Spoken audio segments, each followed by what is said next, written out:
Our programs offer many languages. Please visit suprememastertv.com/schedule. Nos programmes offrent plusieurs langues. Veuillez visiter suprememastertv.com/schedule. Nuestros programas ofrecen varios idiomas. Visiten suprememastertv.com/schedule. I nostri programmi sono offerti in molte lingue. Consultate suprememastertv.com/schedule. Moi, à l'époque, je commençais déjà à réfléchir et j'avais vu un panneau qui m'avait intéressé qui disait « Oui au cirque, mais sans les animaux ». L'Éco-Cirque, 100% Human Circus. Interview with André-Joseph Bouglione, Part 2 of 3. Continue watching to find out more.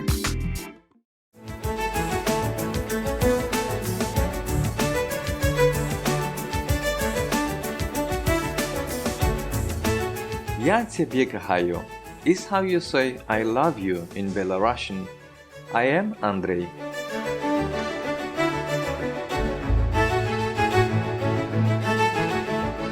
The hospitable Belarusian people thank you for your heroic, life-saving vegan lifestyle.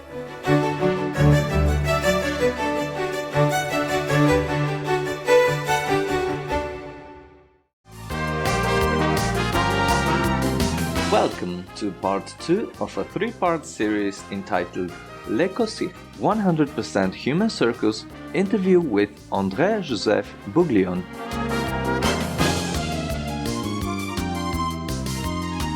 The Bouglione family is one of the most famous circus families in France.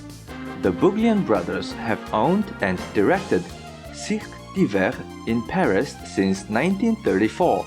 André-Joseph Bouglione created his own circus at the young age of 18 and named it the Joseph Bouglione Circus, in honor of his grandfather, Joseph Bouglione.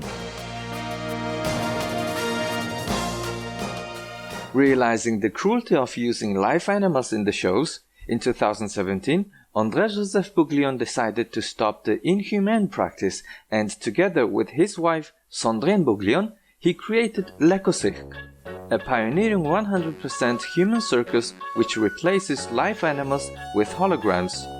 In 2018, André-Joseph Bouglione launched his book Against Animal Exploitation, or Contre l'exploitation animale, which shook up the circus world. André-Joseph proposes a new model for an eco-responsible circus, reinventing the profession and no longer accepting entertainment at the expense of the animals, whose freedom and well-being have been sacrificed by the industry for centuries. It is our great pleasure to have André-Joseph Bouglione with us today to share his story and his path towards change.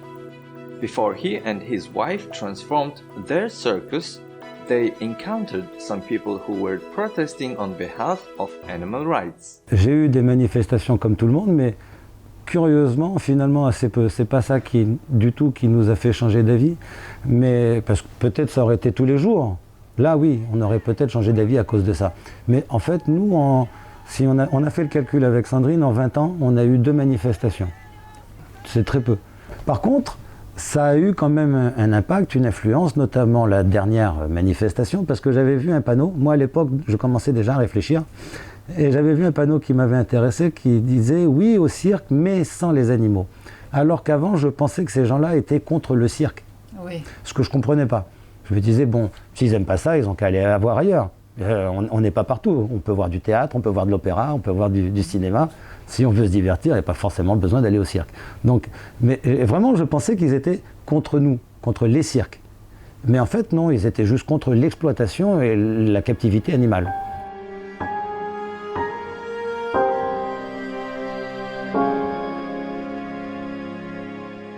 Et là, ça a été encore une démarche pour moi qui m'a fait pas mal réfléchir encore quelque temps.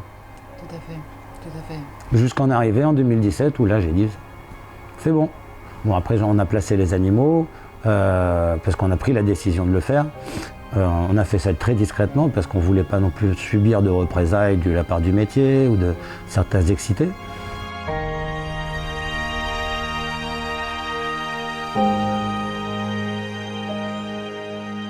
Et puis en 2017, on arrive en 2017 où pendant 6 mois on a tourné, on a créé un cirque un petit chapiteau de magie.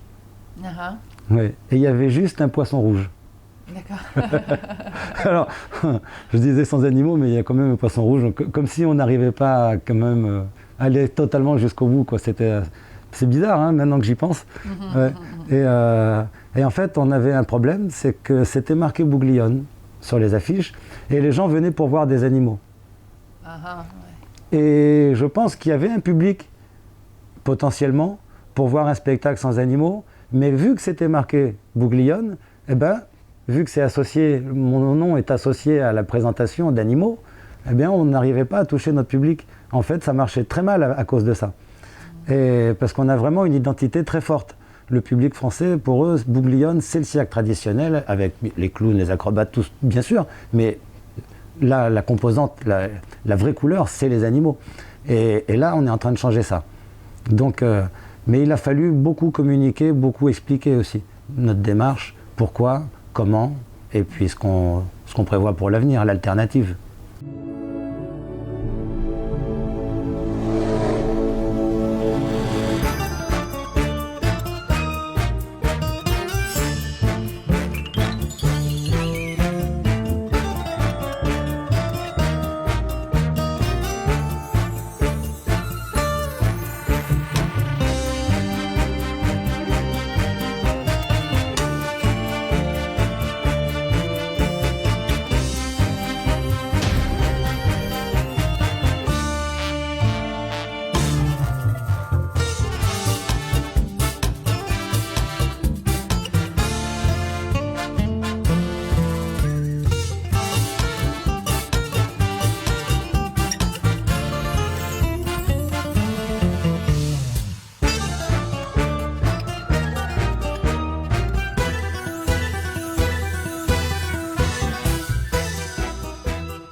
What a wonderful innovation, creating a holographic and interactive bear. Exactly what happens to animals in circuses? Vous savez, ça dépend après de chaque établissement, même de chaque soigneur. Chaque soigneur a sa personnalité, ses défauts, ses qualités. Voilà, il y a vraiment des très bons soigneurs. Il y en a, oui, il y en a. Il n'y en a pas énormément, mais ceux-là, on peut leur rendre hommage. Ils sont prêts à se sacrifier pour leurs animaux, c'est la vérité, ça existe. Et ça serait injuste de ne pas le reconnaître. Maintenant, il y a aussi des gens qui ne devraient pas avoir d'animaux et qui en achètent parce que ça fait partie de l'activité. Et c'est pour ça qu'il arrive parfois des accidents. Alors il y a aussi le genre de maltraitance, moi, qui me choque le plus, c'est celle qui laisse des séquelles. Par exemple, le fait de dégriffer les animaux. Les fauves, les lions et les tigres en particulier. Alors, c'est vraiment... on va causer un véritable handicap à un animal juste parce qu'on a peur de se faire griffer. Mais bon, d'en arriver là, c'est paradoxal, c'est fou. C'est des animaux dangereux. Si on les présente en public, il faut au moins avoir le respect pour eux, de les laisser dans leur intégrité et leur capacité d'être dangereux, de leur dangerosité totale. Mais si en plus on triche là-dessus, voilà, ça c'est non seulement une maltraitance, mais c'est une humiliation terrible.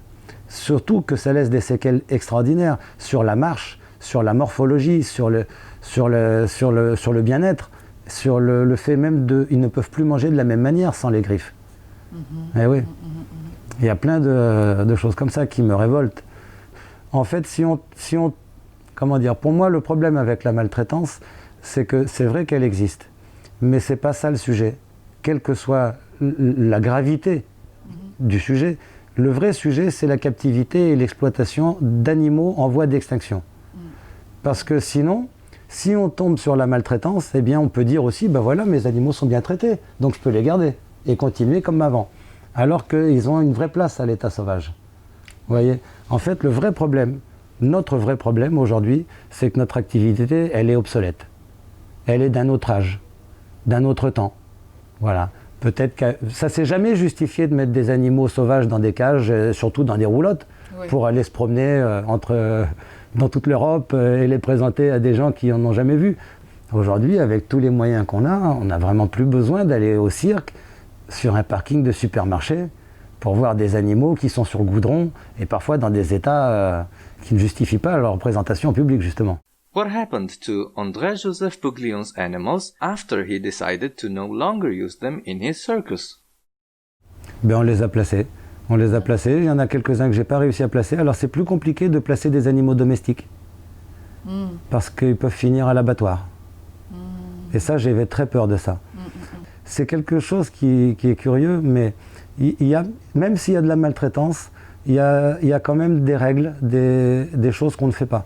Par exemple, j'ai jamais vu un circassien manger du cheval. Ouais. C'est un tabou. Et jamais on a mis, même pas seulement dans notre famille, dans aucun cirque je n'ai vu ça, mettre des vieux chevaux à l'abattoir. Les gens vont plutôt se saigner aux quatre veines, les mettre dans un pré, s'en occuper jusqu'à la mort, mais pas les laisser à l'abattoir. Ça, c'est un vrai tabou. Je pense que ça va leur rendre service de voir un exemple de nouveau cirque traditionnel avec le même public que le cirque qu'on avait avant, mais sans animaux.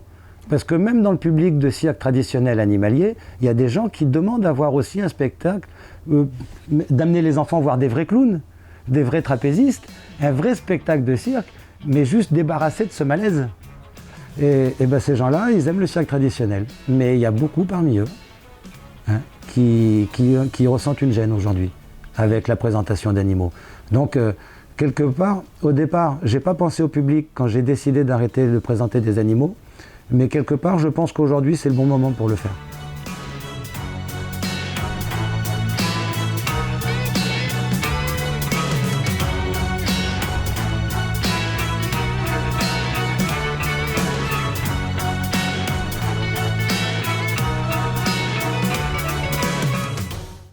We deeply thank André-Joseph Bouglion for having the wisdom and courage to share his path, his love and respect for animals, and his realization of the need for change.